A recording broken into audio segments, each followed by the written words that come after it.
Los bosques de secuoyas del norte de California se han mantenido en pie durante miles de años, testigos silenciosos de tormentas, terremotos y el lento paso del tiempo. Pero en el otoño de 1872, algo se agitó bajo esas antiguas copas.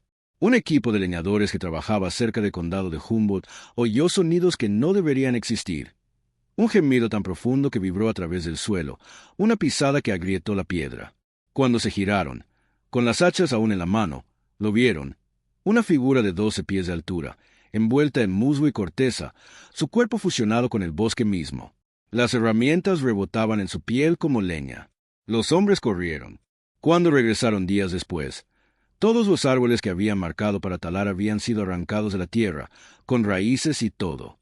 Nunca se registró ninguna explicación. Nunca se encontró ningún cuerpo. Pero la historia sobrevivió, y también la pregunta: ¿qué camina entre los árboles más antiguos de la tierra? El otoño de 1872 fue bastante normal en la mayoría de los aspectos. La industria maderera del norte de California estaba en auge. La madera de secuoya era el oro de la costa, de veta recta, resistente a la putrefacción y de una altura inimaginable. Las cuadrillas trabajaban desde el amanecer hasta el anochecer, derribando gigantes que se mantenían en pie desde antes de que Colón cruzara el Atlántico. El trabajo era brutal, peligroso y rentable. Hombres venían de todo el país a blandir hachas a la sombra de árboles tan anchos que no se podía ver a su alrededor. Una de estas cuadrillas estaba estacionada cerca de lo que hoy es el sur del condado de Humboldt, una región densa de bosques primarios y alejada de cualquier asentamiento importante. Los hombres eran experimentados.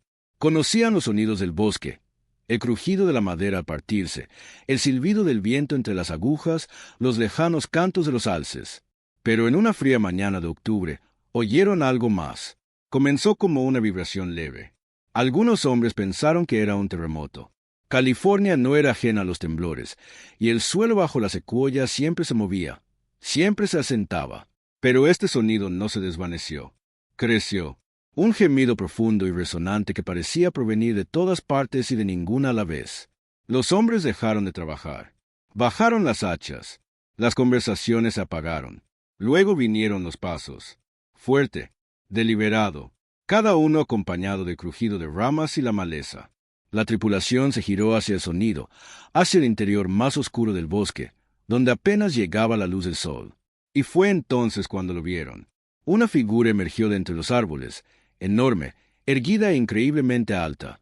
Los testigos estimarían más tarde su altura en unos 3,5 metros, aunque la confusión y el terror del momento, las medidas eran secundarias a la supervivencia.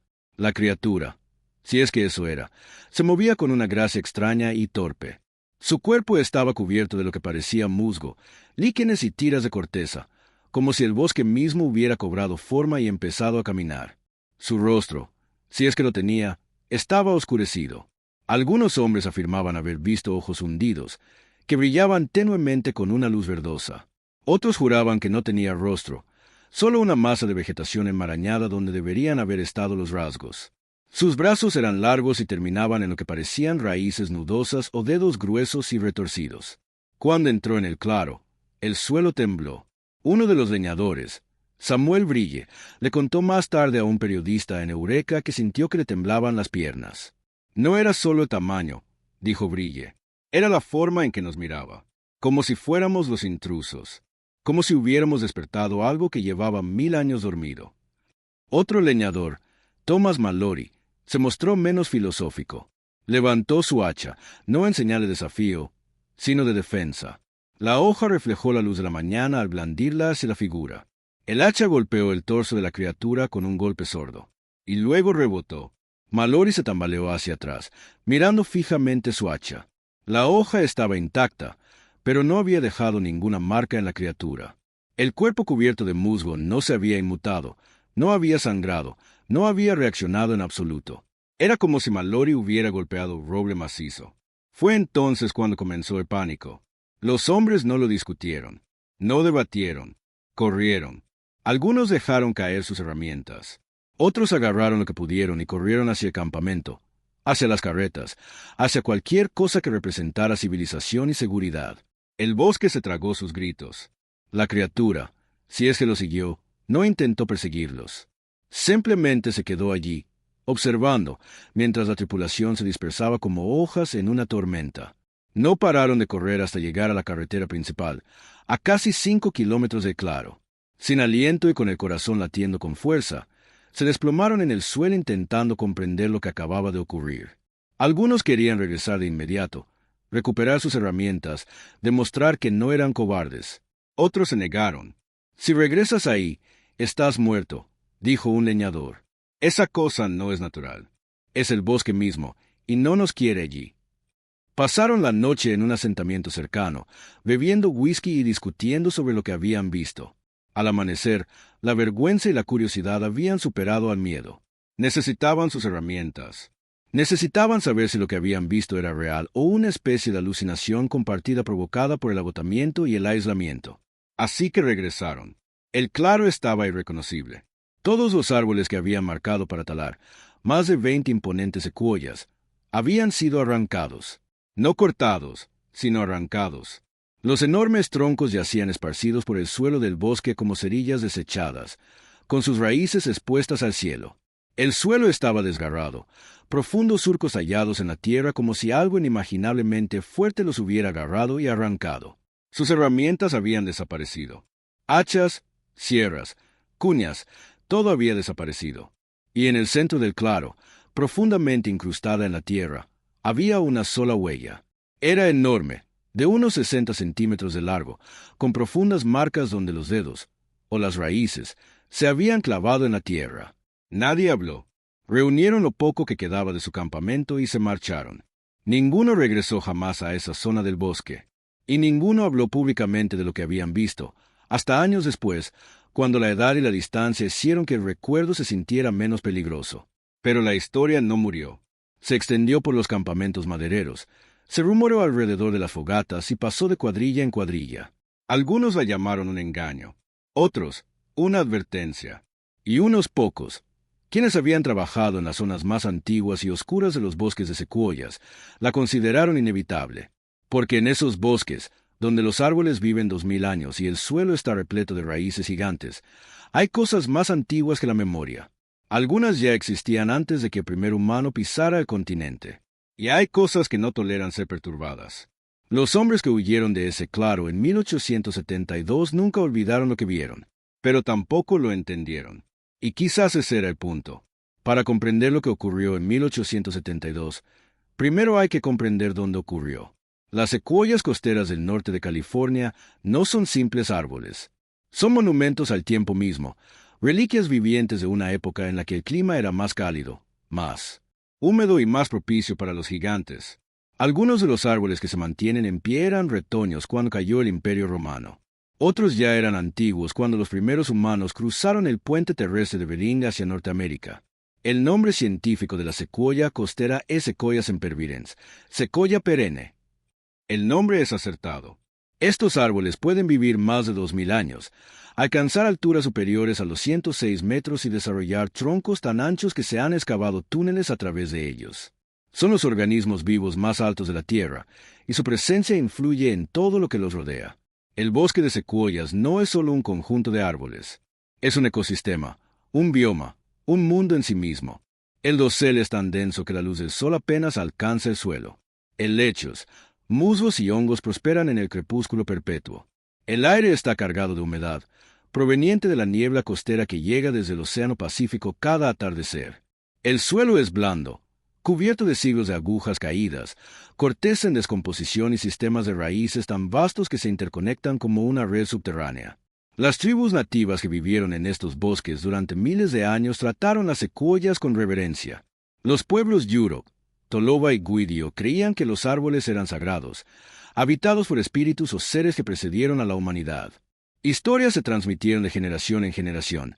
Historias de guardianes del bosque, gigantes que protegían las arboledas, de criaturas hechas de corteza y raíz que emergían si los árboles se veían amenazados.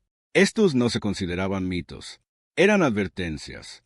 Cuando los colonos europeos llegaron a mediados del siglo XIX, vieron las secuoyas de otra manera.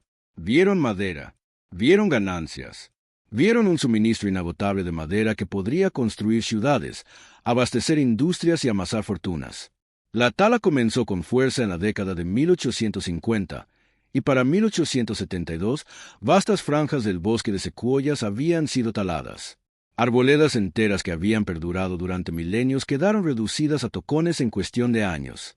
El impacto ambiental fue catastrófico. Los arroyos se secaron. El suelo se erosionó. Especies que no habían vivido en ningún otro lugar de la Tierra desaparecieron. Pero también hubo otras consecuencias que no se podían medir en pies tablares ni en márgenes de ganancia. Los leñadores comenzaron a reportar sucesos extraños en las zonas más profundas y antiguas del bosque. Las herramientas desaparecían, solo para reaparecer días después en lugares donde no podrían haber estado. Los árboles marcados caían en la dirección equivocada, aplastando el equipo y hiriendo a los hombres. Los campamentos se encontraban saqueados, sin señales de actividad animal ni intrusión humana. Y luego estaban los ruidos. Gruñidos profundos que resonaban en el bosque por la noche.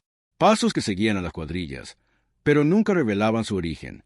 Susurros que parecían provenir de los mismos árboles. Algunos hombres lo descartaron como superstición o efectos del aislamiento. Otros no estaban tan seguros. Las tribus indígenas, al ser preguntadas, apenas respondieron. Pero el mensaje era claro: el bosque estaba furioso. Y algo en él estaba despertando. Para cuando la tripulación se topó con la figura en 1872, ya habían circulado docenas de informes similares por los campamentos madereros. La mayoría fueron descartados como cuentos o exageraciones. Pero la gran cantidad de relatos y la coherencia de las descripciones sugería algo más. Testigos de diferentes campamentos, separados por kilómetros y meses, describieron lo mismo: una figura imponente cubierta de musgo y corteza, que se movía por el bosque con una gracia sobrenatural, apareciendo siempre cerca de zonas de tala intensiva. Algunos la llamaban gigante del bosque. Otros, espíritu del bosque o caminante de árboles. Algunos simplemente la llamaban el guardián. La criatura, si es que era una criatura, parecía aparecer solo cuando se talaban los árboles más viejos. Nunca atacaba directamente, pero su presencia bastaba para ahuyentar a los hombres. Y a su paso, la destrucción seguía. No la destrucción de la tala, sino algo más, algo deliberado. Árboles arrancados, campamentos desmantelados, herramientas destruidas. Era como si el propio bosque contraatacara. Científicos y escépticos han ofrecido explicaciones a lo largo de los años. Alucinaciones masivas provocadas por intoxicación por cornezuelo de centeno procedente de alimentos contaminados. Identificación errónea de osos o alces vistos a través de la niebla. Engaños perpetrados por empresas madereras rivales para ahuyentar a la competencia. Pero ninguna de estas explicaciones justifica la evidencia física, los árboles arrancados, las enormes huellas, la magnitud de la destrucción. Y ninguno de ellos explica por qué los avistamientos cesaron tras el inicio de las primeras iniciativas de preservación de secuoyas a principios del siglo XX. Una vez que la tala disminuyó y se establecieron arboledas protegidas, los informes disminuyeron. El gigante forestal, al parecer, había regresado a su lugar de origen. O tal vez simplemente volvió a dormirse. Pero el recuerdo persistió. Y la pregunta persistía: ¿qué era? ¿Una criatura de carne y hueso? ¿Una manifestación de la conciencia colectiva del bosque? ¿Un espíritu guardián formado por la ira y el dolor de un ecosistema moribundo? Las tribus indígenas tenían una respuesta. Los leñadores no la quisieron oír. Y los científicos se negaron a considerarla. Pero el bosque recuerda. Las secuoyas se yerguen como siempre, silenciosas y pacientes. Y en algún lugar de las arboledas más profundas y antiguas, donde la luz del sol nunca llega y el aire huele a tierra y tiempo, algo aguarda. Si volverá a despertar dependerá enteramente de nosotros. En los años posteriores al encuentro de 1872, se intentó investigar lo sucedido en aquel claro del condado de Humboldt. Los periódicos locales publicaron breves relatos, a menudo ocultos en las últimas páginas, junto a anuncios de medicamentos patentados y horarios de trenes. Las historias se trataron como curiosidades, folclore fronterizo, exagerado por hombres rudos con una imaginación aún más ruda. Pero algunos periodistas, historiadores y naturalistas aficionados se tomaron en serio los informes. Uno de estos investigadores fue el Dr. Elias Moreland, naturalista y médico residente en San Francisco. Moreland tenía un profundo interés en las culturas indígenas del norte de California y había pasado años documentando sus historias orales. Cuando oyó hablar del gigante forestal, viajó de inmediato al norte para entrevistar a los leñadores y visitar el sitio. Lo que encontró lo sorprendió. Los hombres no eran dados a la fantasía. Eran trabajadores prácticos y esforzados que no tenían motivos para inventar semejante historia. Sus relatos eran coherentes, incluso al ser entrevistados por separado. Describieron la misma altura, el mismo aspecto cubierto de musgo, la misma quietud inquietante de la criatura. Y lo que es más importante, no tenía ningún incentivo económico ni social para mentir. En todo caso, la historia los hacía quedar como tontos, hombres que habían huido de algo que no podían explicar. Moreland también habló con miembros de la tribu Yurok, que vivían en la región. Al principio se mostraron reacios a hablar del asunto con un forastero, pero finalmente un anciano llamado Kellogg accedió a hablar con él. Kellogg le contó a Moreland que la criatura que describieron los leñadores era conocida por su pueblo, como Boguet, un guardián del bosque que existía desde tiempos inmemoriales. Los árboles no guardan silencio, dijo Kellogg, según las notas de Moreland. Hablan con quienes los escuchan, y cuando sufren, piden ayuda. Esa llamada no recibe respuestas. Kellogg explicó que Boguet no era una entidad única, sino una manifestación de la voluntad del bosque. Podía adoptar diversas formas. A veces aparecía como un gigante, a veces como una sombra, a veces como nada más que una sensación de inquietud que ahuyentaba a los intrusos. No mataba, dijo Kellogg, pero se protegía. Y tenía poca paciencia con quienes pretendían destruir las antiguas arboledas. Moreland se mostró escéptico, pero lo documentó todo. También visitó el claro donde tuvo lugar el encuentro. Para entonces, habían pasado varios meses y la naturaleza había comenzado a recuperar el lugar, pero aún quedaban rastros de los árboles arrancados. Midió las raíces, fotografió el suelo alterado y recogió muestras de corteza y musgo de los alrededores. Su conclusión, publicada en una pequeña revista regional en 1874, fue cautelosa pero intrigante. Reconoció que no podía explicar lo que los hombres habían visto, pero señaló que la evidencia física sugería un evento de fuerza extraordinaria, incompatible con los fenómenos naturales conocidos o la actividad humana. También advirtió que la tala continua en los bosques de secuoyas más antiguos podría provocar nuevos encuentros. Su advertencia no fue escuchada. A finales del siglo XIX y principios del XX, la tala de secuoyas se intensificó, y con ella los informes. En 1883, un equipo cerca de Trinidad informó haber visto una enorme figura humana moviéndose entre los árboles al anochecer. En 1891, leñadores cerca de Orique encontraron todo su campamento destruido.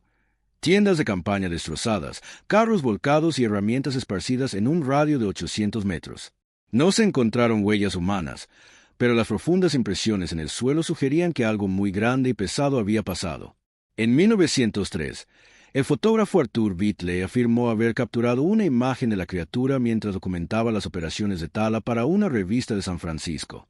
La fotografía, que aún se conserva en colecciones de archivo, muestra una figura borrosa al fondo de una escena forestal. Es alta, más alta que los hombres en primer plano, y parece estar cubierta de un material oscuro y texturizado. Los escépticos argumentan que se trata de un juego de luces y sombras, o quizás de un leñador parado sobre un tocón. Los creyentes ven algo completamente distinto. A medida que avanzaba el siglo XX, la industria maderera se enfrentó a una creciente presión por parte de grupos conservacionistas. John Muir, el famoso naturalista, luchó incansablemente para proteger las secuoyas, llamándolas los árboles más nobles de Dios. En 1918, se fundó la Liga para la Salvación de las Secuoyas. Lente dolorosamente, se preservaron secciones del bosque, y a medida que la tala disminuyó, los avistamientos cesaron. Para la década de 1930, los informes sobre el gigante forestal prácticamente habían desaparecido. Algunos leñadores mayores contaban la historia mientras tomaban algo, pero siempre se presentaba como algo del pasado, una reliquia de una época más salvaje. Las generaciones más jóvenes la descartaban como folclore, un cuento de fogata para asustar a los recién llegados. Pero la historia no desapareció del todo. Pasó a la clandestinidad, mantenida viva por comunidades indígenas, criptozoólogos aficionados y un pequeño grupo de investigadores que se negaron a dejarla desaparecer. En la década de 1970, durante el auge de la fiebre de pie grande, algunos investigadores intentaron conectar los avistamientos de 1872 con el fenómeno más amplio de los pies grandes. Pero las descripciones no coincidían del todo. Pie grande era descrito como simiesco, cubierto de pelo y en gran medida pasivo. El gigante del bosque era algo más, algo vinculado específicamente a las secuoyas, algo que parecía estar hecho del propio bosque. En las últimas décadas ha surgido un nuevo interés. Activistas ambientales han hecho referencia a la leyenda como una representación simbólica de la resistencia de la naturaleza a la explotación. Algunos grupos indígenas han comenzado a compartir la historia más abiertamente, utilizándola como herramienta de enseñanza sobre la importancia de respetar las tierras sagradas. Y un puñado de investigadores continúa buscando evidencia, revisando diarios antiguos, entrevistando a los descendientes de los testigos originales y explorando las zonas más profundas de los bosques de secuoyas. La evidencia física sigue siendo difícil de encontrar. No hay huesos, ni ADN, ni pruebas irrefutables. Pero la ausencia de evidencia no es evidencia de ausencia. Las secuoyas son extensas, oscuras y en gran parte inexploradas. Hay secciones de bosque primario que nunca han sido taladas, ni cartografiadas, ni pisadas por humanos. Si algo quisiera permanecer oculto allí, podría hacerlo. Y quizás ese sea el punto. Quizás el gigante del bosque, ya sea real, simbólico o algo intermedio, nunca estuvo destinado a ser encontrado. Quizás solo estuvo destinado a ser recordado. Un recordatorio de que algunos lugares no son nuestros para tomarlos, algunas cosas no son nuestras para comprenderlas, y algunas fuerzas son más antiguas y poderosas de lo que podemos imaginar. La evidencia es fragmentaria. Los testimonios son antiguos. Las fotografías están borrosas. Pero la historia perdura. Y al final, quizás esa sea la evidencia más contundente de todas. No todos lo creen. Por cada testigo que jura haber visto al gigante del bosque, hay un escéptico dispuesto a ofrecer una explicación racional. Y, para ser justos, existen explicaciones racionales. La pregunta es si explican adecuadamente lo que se informó o si simplemente son más cómodas que la alternativa. El argumento escéptico más común es la identificación errónea.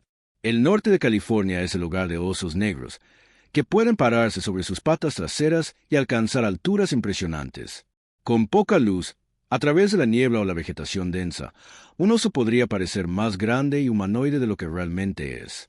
Si a esto le sumamos el estrés y el agotamiento del trabajo peligroso, es fácil imaginar cómo se pueden distorsionar las percepciones. Pero esta explicación presenta dificultades con los detalles. Los osos, incluso los grandes, rara vez superan los 2 metros de altura cuando están de pie. Los testigos de 1872 estimaron que la criatura medía 3,5 metros. Los osos también están cubiertos de pelaje, no de musgo ni corteza. Y aunque son fuertes, no pueden arrancar secuoyas maduras, árboles que pesan decenas de miles de kilos y tienen raíces que se extienden 15 metros o más. Otra teoría se relaciona con la intoxicación por cornezuelo. El cornezuelo es un hongo que crece en el centeno y otros cereales, y que, al ingerirse, puede causar alucinaciones, convulsiones y una afección conocida históricamente como el fuego de San Antonio. Algunos investigadores han sugerido que los alimentos contaminados en campamentos madereros remotos podrían haber provocado alucinaciones masivas. Es una teoría plausible, pero presenta importantes debilidades. La intoxicación por cornezuelos suele producir alucinaciones vívidas y caóticas, luces danzantes, rostros distorsionados, sensación de insectos arrastrándose por la piel. Las descripciones de los leñadores fueron consistentes y específicas. Una figura alta, cubierta de vegetación, moviéndose con un propósito deliberado. Ese nivel de consistencia entre múltiples testigos no concuerda con los síntomas típicos de la psicosis inducida por cornezuelo. Además, la intoxicación por cornezuelo no explica las pruebas físicas, los árboles arrancados, las enormes huellas, los campamentos destruidos. Una tercera explicación es el fraude. Quizás los leñadores inventaron la historia para llamar la atención, ahuyentar a las cuadrillas rivales o simplemente para entretenerse durante los largos y monótonos meses en la naturaleza.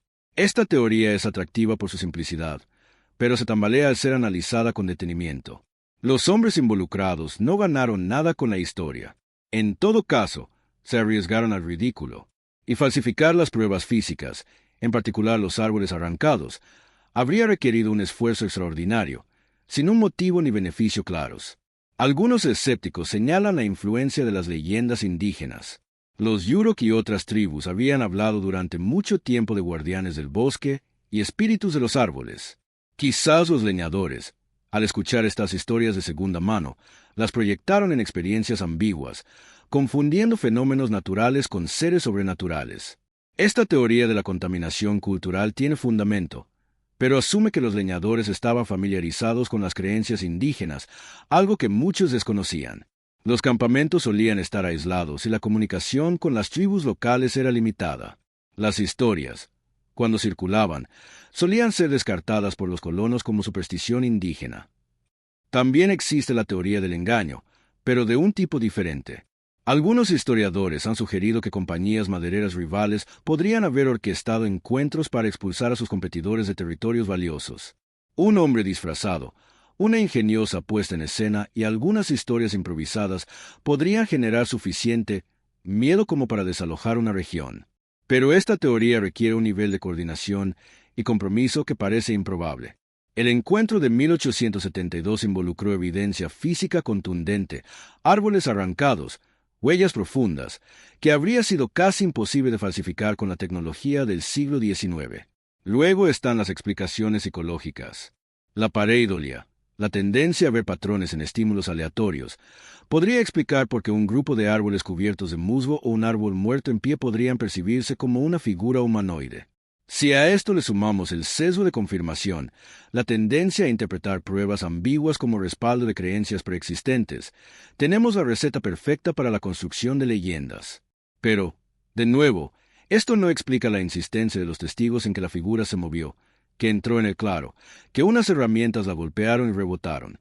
Quizás el argumento escéptico más interesante sea naturalista, que la criatura era real, pero totalmente explicable.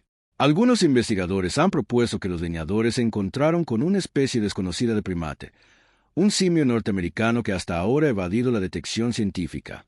Esto colocaría al gigante del bosque en la misma categoría que pie grande o el pie grande, críptidos que podrían existir, pero aún no se ha comprobado su existencia. El problema de esta teoría es su especificidad. El gigante del bosque no fue descrito como simiesco, fue descrito como vegetal, cubierto de musgo, corteza y líquenes. Los testigos lo compararon con los propios árboles, no con un animal. Si era un primate, no se parecía a ningún primate jamás documentado. Y luego está el momento. Los avistamientos del gigante forestal estaban casi exclusivamente vinculados a las operaciones de tala en bosques primarios de secuoyas. Alcanzaron su máximo durante periodos de intensa deforestación y disminuyeron a medida que se consolidaban los esfuerzos de conservación.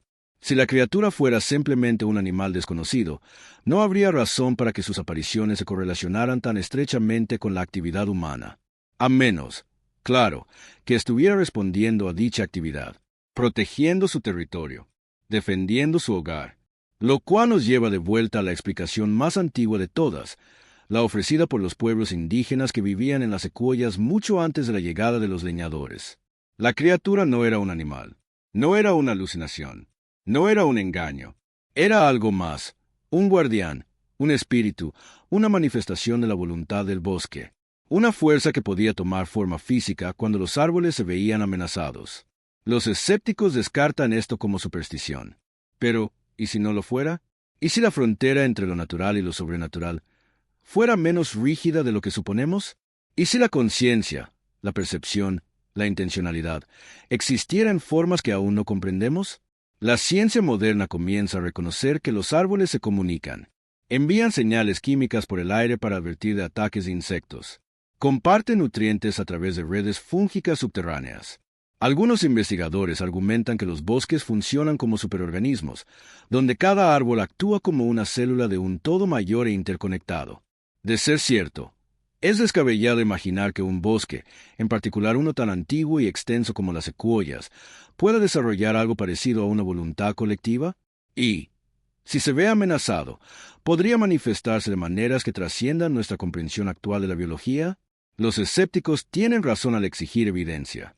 La ciencia exige pruebas, repetibilidad y falsabilidad, pero la ausencia de evidencia no es evidencia de ausencia.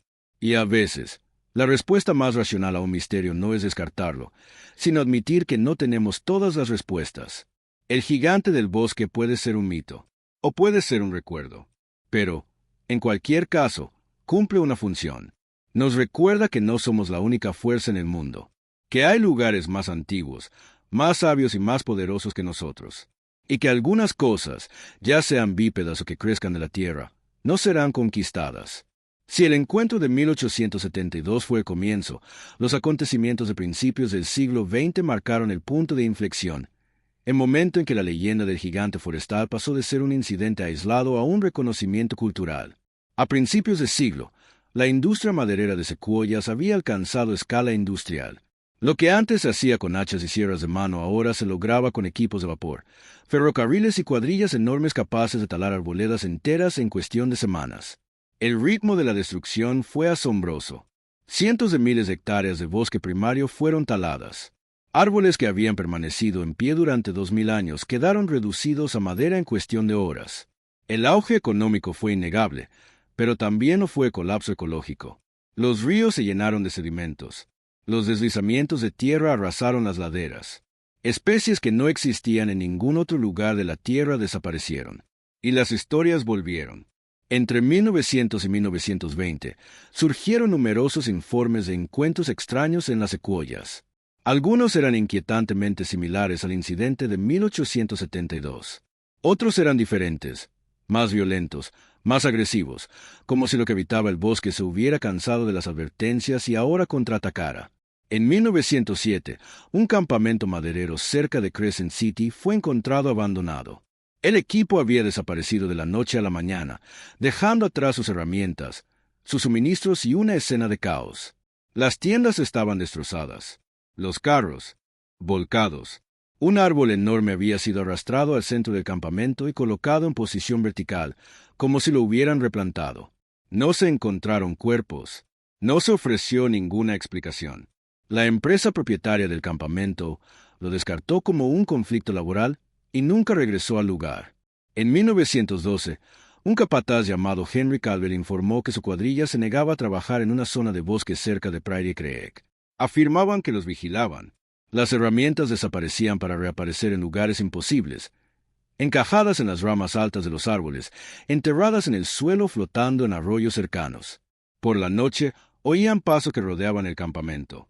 Pasos pesados y deliberados que nunca se acercaban lo suficiente como para ser vistos, pero que tampoco se detenían. Calvert lo descartó como superstición hasta la mañana en que encontró todas las hojas de las hachas destrozadas. No dobladas, no desafiladas, destrozadas, como si hubieran golpeado algo más duro que el acero. Ordenó a la tripulación que se marchara ese mismo día. Lo hicieron, y nunca regresaron. Luego ocurrió el incidente en Rainbow Creek en 1918. Una fotógrafa llamada Margaret K. Yerman documentaba las operaciones de tala para un grupo conservacionista. Quería mostrar al mundo lo que se estaba perdiendo. Una tarde, mientras instalaba su cámara cerca de un grupo de árboles centenarios, vio algo moviéndose en las sombras. Lo describió en su diario como una figura de inmensa altura, envuelta en musgo y sombra, de pie entre los árboles como si siempre hubiera estado allí. Intentó fotografiarla, pero su cámara se atascó. Cuando volvió a levantar la vista, la figura había desaparecido.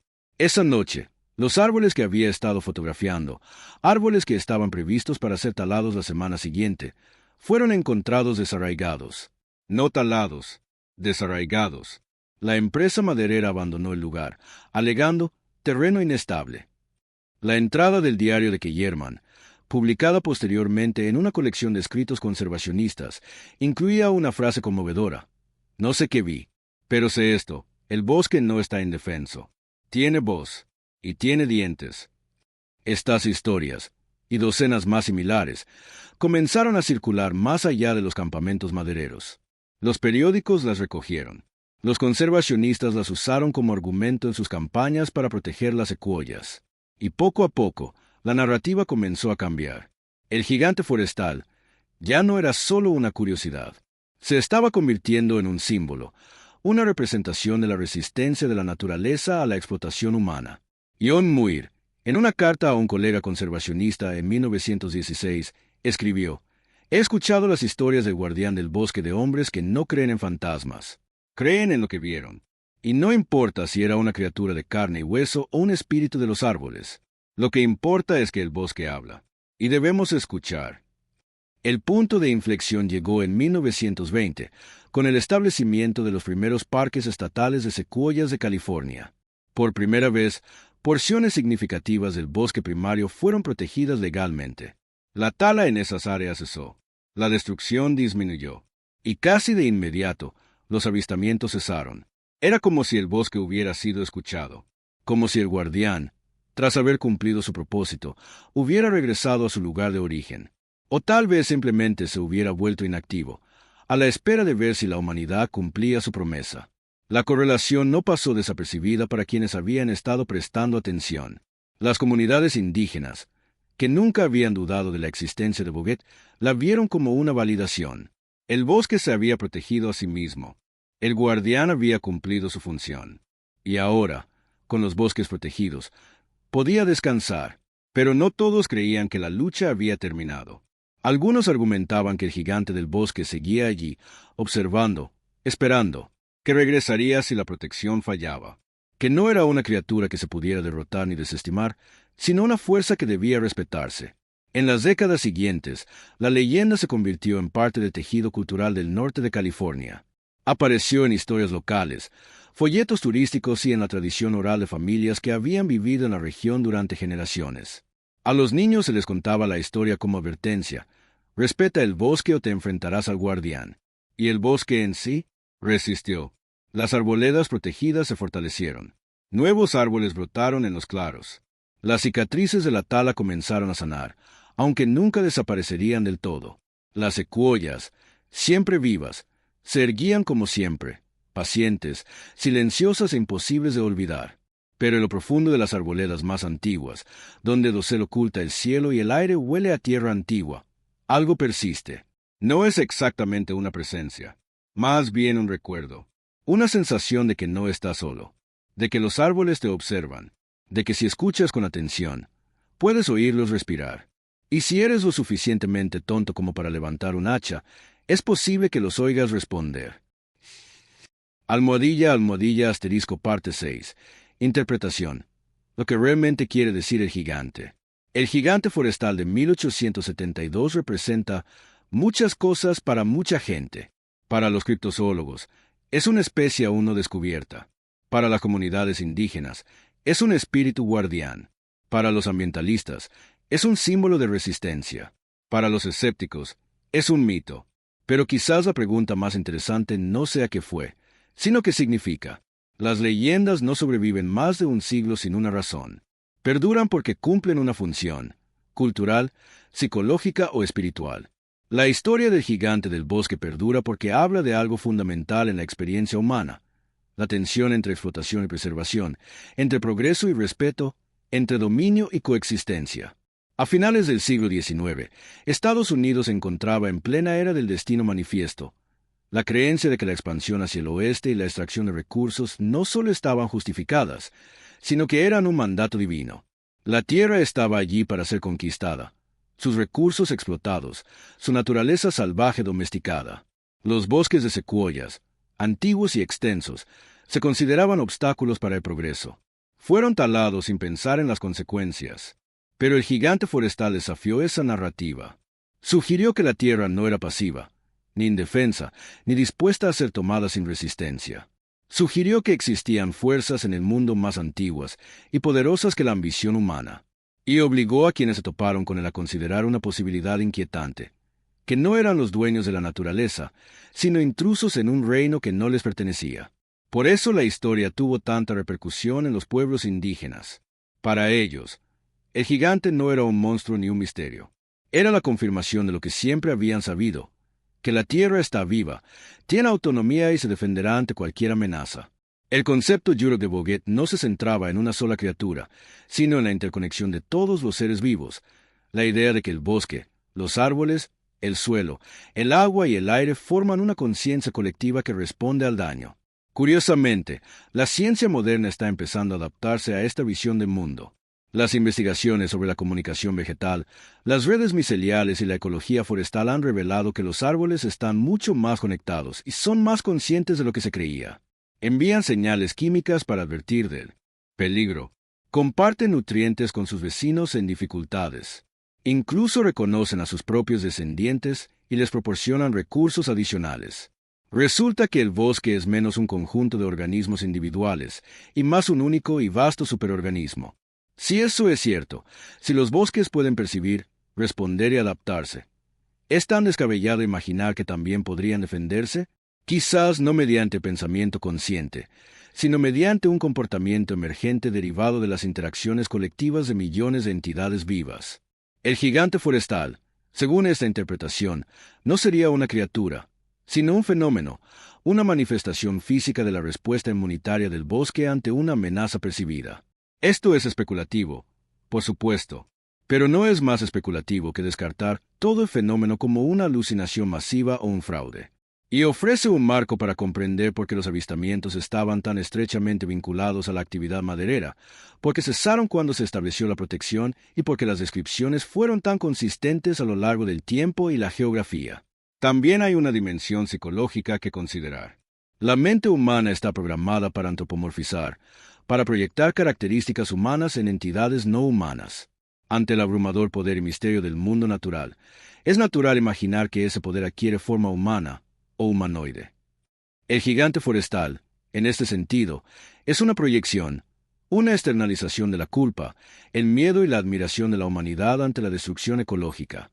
Esto no hace que la historia sea menos real. Las realidades psicológicas siguen siendo realidades. El hecho de que la gente viera algo, ya fuera una criatura física, un truco de percepción o una manifestación de la conciencia colectiva, importa. Moldeó el comportamiento, influyó en las políticas, cambió la forma en que la gente se relacionaba con el bosque, y, al final, puede que haya salvado a las secuoyas. Porque ese es el significado fundamental del gigante forestal. Funcionó. Ya fuera real o imaginario, cumplió su propósito. Asustó a la gente, los hizo dudar, los obligó a reconsiderar sus acciones. Y al hacerlo, ganó tiempo para que el movimiento conservacionista ganara fuerza, tiempo para que se aprobaran leyes, tiempo para que se reconociera que las secuoyas merecían ser salvadas. En este sentido, el gigante forestal es una de las leyendas más exitosas de la historia estadounidense. No solo entretuvo ni asustó, protegió, preservó, se aseguró de que los árboles más antiguos de la tierra no desaparecieran para convertirse en madera y ganancias. Y quizá ese sea el verdadero misterio. No si el gigante existió, sino porque fue importante. No que fue, sino que hizo. Porque al final, las leyendas se juzgan no por su veracidad, sino por su impacto. Las secuoyas siguen en pie. Las arboledas están protegidas. Y la historia del gigante perdura. Un recordatorio de que algunas cosas no se pueden tomar, algunos lugares no se pueden conquistar y algunas fuerzas no se pueden ignorar. Ya sea que creas en el guardián o no, debes creer en lo que representa. La idea de que el mundo natural tiene un valor más allá de la utilidad, que las cosas antiguas merecen respeto y que cuando dañamos la tierra, algo, ya sea físico, espiritual o psicológico, se opondrá. El gigante del bosque no es una reliquia del pasado, es una advertencia para el futuro. Una voz desde los árboles, que habla a través de los siglos, planteando una simple pregunta: ¿qué harás cuando el bosque te llame? ¿Me escucharás o levantarás el hacha? Los bosques de secuoyas del norte de California están más tranquilos ahora que en 1872. Las motosierras han dejado de sonar en las arboledas protegidas. Los caminos forestales están cubiertos de maleza. Los árboles centenarios se yerguen imperturbables, sus copas formando una catedral de sombra verde que se extiende hacia el cielo. Los turistas recorren los senderos, maravillándose ante la magnitud y la edad de los gigantes. Los niños se aferran a troncos que se han mantenido en pie durante más tiempo que la historia registrada. Y el bosque respira. Pero algo persiste. Pregúntales a los guardabosques, y algunos se contarán historias que han escuchado de los visitantes, historias de inquietud en ciertas partes del bosque, de sentirse observados, de voltearse para ver una silueta en los árboles que desaparece a mirarla directamente. Se reirán mientras cuentan estas historias, presentándolas como historias de fogatas o juegos de luz. Pero siempre hay una pausa antes de la risa, un momento de vacilación, como si no estuvieran completamente seguros de no creer. Pregúntenles a los descendientes de los leñadores, y algunos admitirán que sus bisabuelos nunca regresaron a esos bosques, que hablaban del bosque con una mezcla de reverencia y temor, que enseñaron a sus hijos a respetar las secuoyas, no solo como recursos, sino como algo más, algo vivo, algo consciente, algo que nunca debe darse por sentado. Pregúntales a los pueblos indígenas, y te dirán que Boguet nunca se fue, que sigue ahí, entretejida en las raíces y ramas, cuidando los bosques como siempre, que duerme, Sí, pero ligeramente, y que despertará de nuevo si surge la necesidad. En los últimos años, el cambio climático ha traído nuevas amenazas a las secuoyas. Incendios forestales, sequías y patrones climáticos cambiantes ponen en peligro los ecosistemas que han sustentado a estos árboles durante milenios. Los esfuerzos de conservación continúan, pero enfrentan desafíos que los activistas de principios del siglo XX jamás imaginaron. La batalla para salvar las secuoyas no ha terminado. Puede que nunca termine. Y entonces la pregunta sigue siendo, si el bosque se ve amenazado nuevamente, ¿regresará el guardián? Algunos creen que ya lo ha hecho. En 2019, un equipo de bomberos que combatía un incendio cerca del Parque Estatal Humboldt-Redwoods informó haber visto una figura enorme moviéndose entre el humo, alta, oscura y con una calma increíble. Supusieron que era un compañero bombero hasta que se dieron cuenta de que no había nadie en esa zona. Cuando investigaron más tarde, encontraron profundas huellas en el suelo cubierto de ceniza, huellas demasiado grandes para ser humanas. El incidente nunca se reportó oficialmente, pero se habló de él, se susurró. Se sumó a la larga y extraña historia de los bosques de secuoyas y de los seres que caminan entre los árboles. Que estas historias sean ciertas o no es casi irrelevante. Lo que importa es que perduren.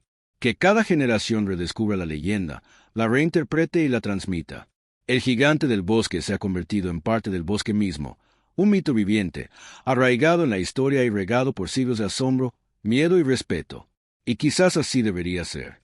Porque el verdadero poder de la leyenda no reside en demostrar su veracidad o falsedad. Está en lo que la leyenda hace. Nos recuerda que no estamos solos en el mundo, que no somos la cumbre de la creación, los dueños de todo lo que contemplamos, la autoridad final sobre lo que importa y lo que no. Nos recuerda que hay cosas más antiguas, profundas y extrañas en el mundo de las que jamás comprenderemos del todo, y que les debemos respeto, no porque sean útiles, sino porque lo son. Las secuoyas no nos necesitan. Estaban aquí mucho antes de la llegada de los humanos y seguirán aquí mucho después de nuestra desaparición, si se lo permitimos. El gigante del bosque, real o imaginario, cumplió su propósito. Protegió las arboledas. Frenó la destrucción. Les dio tiempo a los árboles para sobrevivir. Y ahora, en la quietud de los bosques protegidos, el gigante duerme, o espera, o observa, o quizás nunca fue algo separado. Quizás es el bosque, y el bosque es eso, y la línea entre ambos siempre fue una ilusión creada por mentes que necesitan categorías claras y límites definibles. Camina hoy entre las secuoyas y lo sentirás. Una presencia que no es del todo presencia. Una pesadez en el aire que no es del todo física. Una sensación de que los árboles te conocen, te evalúan, deciden si perteneces. No es hostil. Tampoco es acogedor. Simplemente es.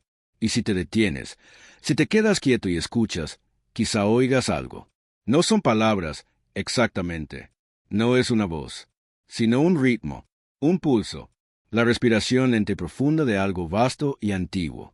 Algo que ha visto imperios surgir y caer, glaciares avanzar y retroceder, especies surgir y desaparecer. Algo que nos sobrevivirá a todos. El gigante del bosque no es un monstruo. Tampoco es un protector, no en el sentido en que entendemos la protección. Es un recordatorio, un límite, una línea trazada en la tierra que dice, hasta aquí y no más allá. Y por ahora, hemos escuchado. Pero el bosque recuerda, los árboles recuerdan.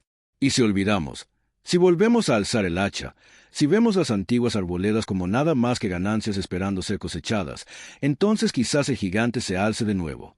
No como una leyenda, no como un cuento, sino como un hecho, una fuerza, un ajuste de cuentas. Porque algunas cosas, cuando se las presiona demasiado, contraatacan. Hay un lugar en lo profundo de las secuoyas donde la luz nunca llega. El dosel es tan denso, tan entrelazado, que incluso a mediodía el suelo del bosque existe en un estado de perpetua penumbra. El aire es fresco, húmedo, cargado con un aroma a descomposición y crecimiento entremezclado.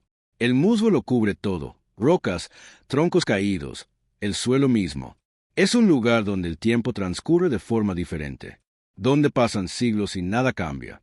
Aquí termina la historia, o quizás donde vuelve a empezar. En 1872, un grupo de leñadores huyó de algo inexplicable. Huyeron aterrorizados, abandonando sus herramientas, su campamento, su sustento. Al regresar, Encontraron los árboles marcados arrancados de raíz, las hachas desaparecidas y una única y enorme huella impresa en la tierra. Nunca regresaron. Nunca lo olvidaron. En los años siguientes, la historia se difundió. Otros vieron al gigante. Otros huyeron. Y finalmente, el bosque quedó protegido. Los árboles se salvaron. El guardián, si alguna vez existió, cumplió su propósito. Pero historias como esta no tienen finales limpios. No se resuelven con claridad, envueltas en certeza y consuelo. Perduran, atormentan, se convierten en parte del paisaje, entretejidas en las raíces y ramas, arrastradas por el viento que susurra entre las agujas. Hoy, las secuoyas se yerguen como monumentos a la supervivencia. Son prueba de que la naturaleza, cuando se le da una oportunidad, perdura. Son la prueba viviente de que la destrucción no es inevitable, de que algunas batallas se pueden ganar, de que algunos lugares se pueden salvar. Pero también son una advertencia, porque el mundo se está calentando, los bosques se están secando, los incendios se están extendiendo, y las protecciones que tanto nos costó conseguir a principios del siglo XX se ven constantemente amenazadas por el desarrollo, la política y la indiferencia. La lucha por salvar las secuoyas no ha terminado. Puede que nunca termine. Y si perdemos, si vuelven las motosierras, si las antiguas arboledas vuelven a caer, ¿qué ocurrirá entonces? ¿Resurgirá el guardián? ¿Contraatacará el bosque? ¿O acaso esa fuerza, sea la que fuere, finalmente se agotó? ¿La tierra nos ha abandonado? Los ancianos indígenas dicen que no. Dicen que Boguet sigue ahí, observando, esperando. Dicen que el bosque tiene una paciencia incomprensible, que se defenderá cuando llegue el momento, que no debemos confundir el silencio con la rendición. Y quizá tengan razón. Quizás en algún lugar de los bosques más profundos y antiguos, algo nos espera. No una criatura de carne y hueso, sino algo más. Algo que existe en el espacio entre la ciencia y el espíritu, entre la realidad y el mito, entre lo que sabemos y lo que sentimos. Los leñadores que huyeron en 1872 murieron hace mucho. Sus hijos y nietos también. Pero los árboles que vieron, los árboles que intentaron talar, siguen en pie, siguen respirando, siguen creciendo, y seguirán en pie mucho después de que nosotros también nos hayamos ido. Ese es el verdadero terror del gigante del bosque.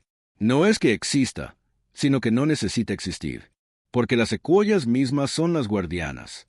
Las secuoyas mismas son la fuerza. Antiguas, pacientes y completamente indiferentes a los plazos y las ambiciones humanas. Caminamos entre ellos como visitantes temporales, en un reino que nos antecede y nos sobrevivirá. Podemos respetarlo, podemos protegerlo, o podemos ignorarlo y afrontar las consecuencias. La elección siempre ha sido nuestra, pero el bosque tendrá la última palabra. Y en la quietud del bosque, si te quedas quieto y escuchas, escuchas de verdad, quizá lo oigas hablar, no con palabras, no con amenazas, sino con el crujido de la madera antigua, el susurro de las agujas, la lenta y constante exhalación de un mundo vivo que ha perdurado 2000 años y pretende perdurar 2000 más. El gigante puede dormir, pero el bosque nunca lo hace, y está mirando,